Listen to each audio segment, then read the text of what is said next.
Can you believe it's been 20 years since Revenge of the Sith hit theaters?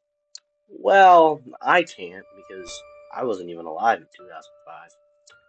But regardless, 2005 was a great year for Star Wars.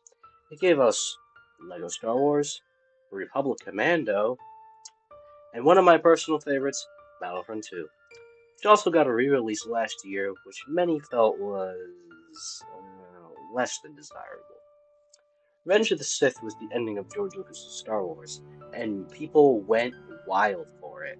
From action figures and Hasbro toys to Legos to costumes, like a picture of me in a Jedi costume, to even Burger King.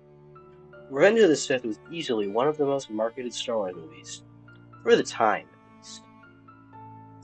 Released for PlayStation 2, Xbox, and handhelds like the Game Boy Advance, and the brand new at the time Nintendo DS. This game dropped a month before the movie, and for a movie tie-in, it went hard. You could play as both Anakin and Obi-Wan, slice through waves of droids, clones, and Jedi, and pull off ridiculous force combos that made you feel like a total Jedi Master or a Sith Lord. The lightsaber combat was flashy, fast, and full of personality. And the game follows the basic storyline of the movie, Anakin's descent to the dark side, Obi-Wan's mission to stop him, and the fall of the Republic. But instead of just copying scenes beat for beat, this game adds new stuff.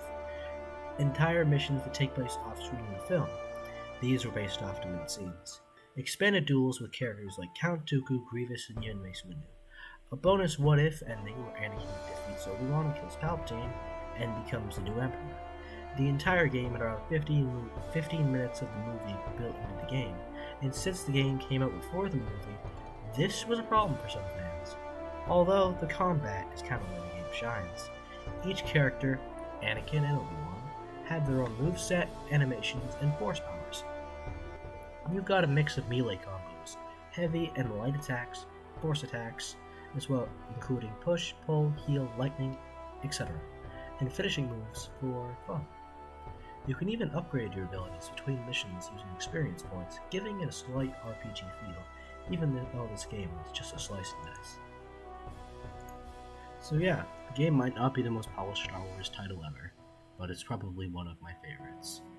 From everything in the game, it really has that old school charm, and yes, the game is kind of old, I don't mean to offend, but yeah, it's a surprisingly good game for a movie tie-in. It didn't feel like a cash grab, and it's one of those games that sticks with you, especially if you grew up with it. And obviously I didn't, but I spent a lot of time playing it on a PS2 I bought. This was actually my first time trying out a video like this, where I talk and explain a topic that I'm interested in talking about. I usually stick to live streams for Star Wars games and stuff. I also do some World War II content for live streams like Battlefield 5 and Battlefield 1, Enlisted, if you know what that kind of stuff is. But I wanted to dive into something different and talk about games in a new way. If you liked it, let me know. Drop a comment, leave a like, and maybe I'll make more of these. And hey, if you're into Star Wars games, or just want someone to hang out with during a live stream, consider subscribing. I'll see you guys later. Have a great day. Bye!